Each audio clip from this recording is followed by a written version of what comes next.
My sister announced her pregnancy at my wedding, and everyone clapped. But I knew something no one else did. The baby wasn't her fiancé's. It was someone much closer to me. I didn't ruin the wedding. She did. And now, I'm going to tell you how she almost ruined my entire life. It started a few minutes before the ceremony. I was standing by the window of the bridal room, trying to calm my breathing while holding the bouquet so tight my knuckles went white.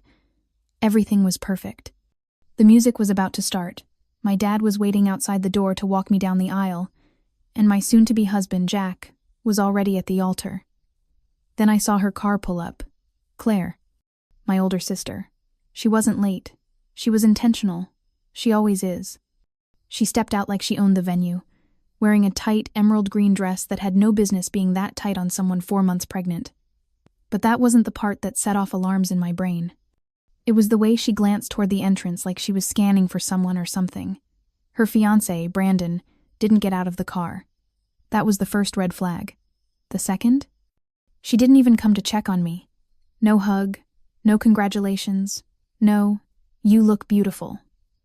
She went straight to the last row and sat down alone, like she was just a guest, not the maid of honor. I tried to shake it off. Claire had always been unpredictable, dramatic. She hated not being the center of attention, but this was my day. I wasn't going to let her ruin it. Or at least, that's what I told myself. The ceremony went by in a blur soft music. Vows. My voice trembling as I said, "I do." Jack looking at me like I was the only person in the room. It felt like a dream. Until the reception. That's when she did it. After the first dance, after the cake, after the toasts, when things had finally settled into joy, Claire stood up. No warning. Just stood, clinked her champagne glass aggressively, and raised her voice like she was giving a speech at her own party. "I just want to say one quick thing," she said with that fake, sweet smile that only I knew meant trouble. "Today's been so beautiful, so full of love, and since we're celebrating family, I figured now's the perfect time to share my own little surprise." I could already feel it. My throat tightened. My fingers locked. Jack looked over at me with a confused expression, and I whispered, "Number." But she didn't stop. She touched her stomach and smiled wider. "I'm pregnant," she announced, like she was revealing the gender of the royal baby. People gasped. Some clapped. My dad chuckled awkwardly. 4 months, she added, rubbing her belly like a trophy. "Due in November?" I didn't move. Couldn't. But inside me something cracked. She looked directly at me as she spoke, like she wanted to watch my face change, and then came the final blow. "And the father," she paused, letting the room hang in suspense, "is someone very special, someone I've known for a long, long time." Laughter, confusion. A few ahs. She sat down like nothing happened, sipped her champagne, and avoided eye contact with her own fiancé's family. And that's when I knew. She wasn't announcing her pregnancy to celebrate. She was doing it to hurt me. She was doing it because she wanted me to know. I stood there, smiling on the outside, dying on the inside, because I'd already figured it out. Claire wasn't just pregnant. She was carrying the child of someone she should never have touched. Someone who should have had no place near her. Someone who, if I was right, would shatter not only this wedding but every relationship in our family. And the worst part? I couldn't say anything. Not yet, because I didn't have proof. Yet. I couldn't sleep that night. Not because I was too excited or overwhelmed like most newlyweds. No. I lay there in the hotel suite next to Jack, eyes wide open, staring at the ceiling while his breathing stayed slow, steady, peaceful. I watched him sleep. And I couldn't help but wonder, was it him? My husband? The man who just promised me forever? Was he the one? It sounds insane, right? But you didn't see the way she looked at me. You didn't feel the tension when she said, "Someone I've known for a long, long time." Claire doesn't say things by accident. Her words are weapons. And that night, I was the target. The next morning, I went into detective mode. I couldn't confront anyone yet, not without sounding crazy. But I could pay attention. First stop, Claire's social media. I scrolled back through everything she'd posted in the last 5 months. Most of it was useless. Food, selfies, memes about being tired. Then I noticed a small detail. In one story from late February, around the time she would have gotten pregnant, she was at a coffee shop. Same one Jack always goes to after work. She tagged no one. But the reflection in the window behind her showed a man's back. Blue shirt, brown hair, same build as Jack. It wasn't proof, but it wasn't nothing. I stared at the photo for way too long. Then I opened our shared calendar. Jack and I have always used it, I'm the planning type, remember? And there, on a random Thursday that month, was a vague entry. Running late, meeting. No location, no name, nothing. I texted him. What was that meeting on the 22nd of February? He replied 2 hours later. Huh? I think it was something with a supplier. Why? That wasn't helpful. But it also wasn't specific. Jack always gives details. This was vague. Too vague. The seed of doubt kept growing. That weekend, we had dinner at my dad's. Claire was there. She showed up late again, glowing, radiant, rubbing her belly like a badge of honor.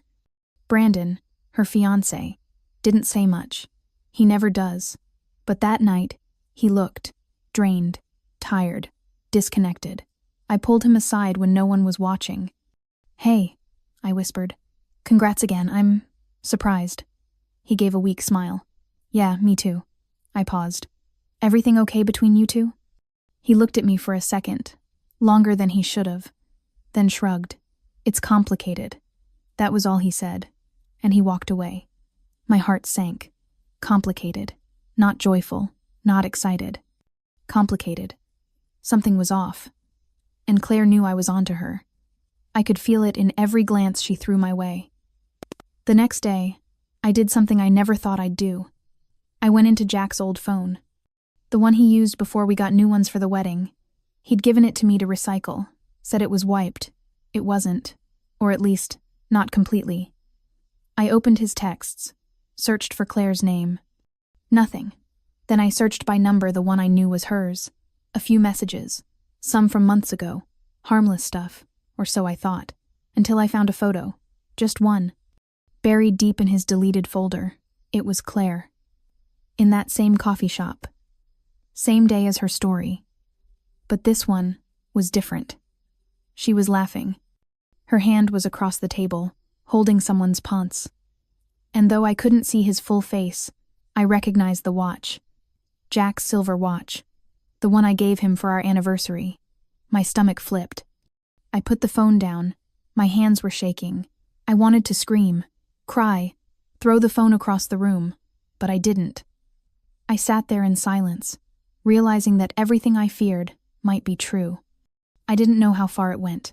I didn't know when it started. But I knew now. Claire and Jack had seen each other. Alone, intimate, and right around the time she got pregnant.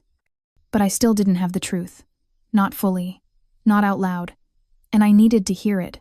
From one of them. Directly. The question was, who would break first? I didn't plan to confront him that night. But once you've seen a picture like that, your sister, laughing, holding your husband's hand in secret, there's no going back to small talk. Jack walked in from the gym, tossed his keys on the counter, kissed me on the cheek like nothing had changed. And I stood there, phone in hand, just watching him. What's wrong? He asked, pouring water. I didn't answer right away. I just turned the phone toward him, the photo open, full screen. His hand. Her hand. That damn silver watch. He froze. His face went pale in an instant. And that was all I needed. Tell me the truth, I said calmly. Just tell me the truth, Jack. He sat down, hard, covered his face with both hands. And then he started crying. That made it worse, because it meant I was right. He didn't deny it, didn't even try. It was one time, he said. Just one night, before the engagement. I didn't think she'd... He trailed off. She said she was on birth control. My heart cracked in places I didn't know existed.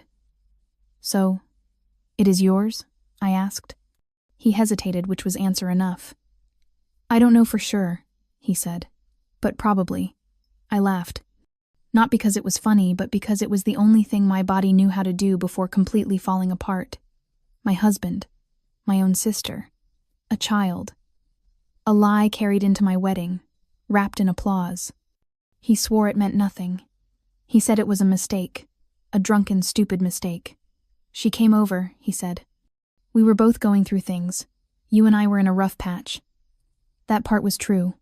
We had a fight back then. About the future. About kids. About my panic attacks. But never, not once, did I imagine he'd turn to her. Out of all people, I didn't scream. I didn't throw anything. I just stood up and walked into the guest room, locked the door, and cried harder than I ever had in my life. The next morning I called Claire. I asked her to meet me alone. She said, "You finally figured it out, huh?" No shame, no regret. Just that smug voice she's always had when she wins. "Why?" I asked. "Why him?" She smiled. "Because he looked at you the way no one ever looked at me." I stared at her, disgusted. "You have Brandon." "Do I?" she said. "He doesn't even know how to talk to me anymore." Jack did. Just once, but he did. I was shaking. "You used my wedding to announce it, like it was your show." "Because I wanted you to know," she snapped. "I wanted you to feel it, just once. What it's like to be me. To always watch you get everything. The attention, Dad's pride, Mom's necklace, Jack." That's when I understood something I wish I hadn't. This wasn't about love. It was about power. Claire didn't want Jack. She wanted to take something from me.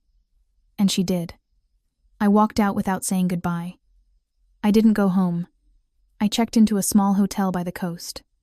I stayed there for 2 nights, just staring at the ocean, trying to feel something besides betrayal. Eventually, I went back, packed a small suitcase. Jack begged. He cried again. He offered counseling. He offered paternity tests. He offered to fix this. But some things can't be fixed. Some things break in ways that don't make sound like trust. I told him I needed space. That I didn't know what I wanted anymore. And the truth is, I still don't. Claire had the baby 2 months ago. A boy. She didn't put Jack's name on the certificate. Brandon's still in the picture for now. I haven't spoken to her since. As for Jack, we're separated. Not legally, just physically. Emotionally, we've been strangers since that photo. I sometimes lie awake and think about that moment. The clapping, the smiles, the champagne. And I wonder, how many people knew? How many looked at me that day, in my dress, and smiled knowing I was living a lie? But here's what I've learned. Sometimes the deepest cuts don't come from enemies. They come from the people who swore they'd never hurt you. And when they do, it doesn't matter how loud the music is, or how beautiful the venue is, or how many people cheer. The silence afterward is the only thing that stays. So if you're wondering what happened next, the answer is nothing. Not yet. Because healing isn't loud. It's quiet, slow, uncertain. And that's where I am now. Still bleeding. Still breathing. But no longer pretending.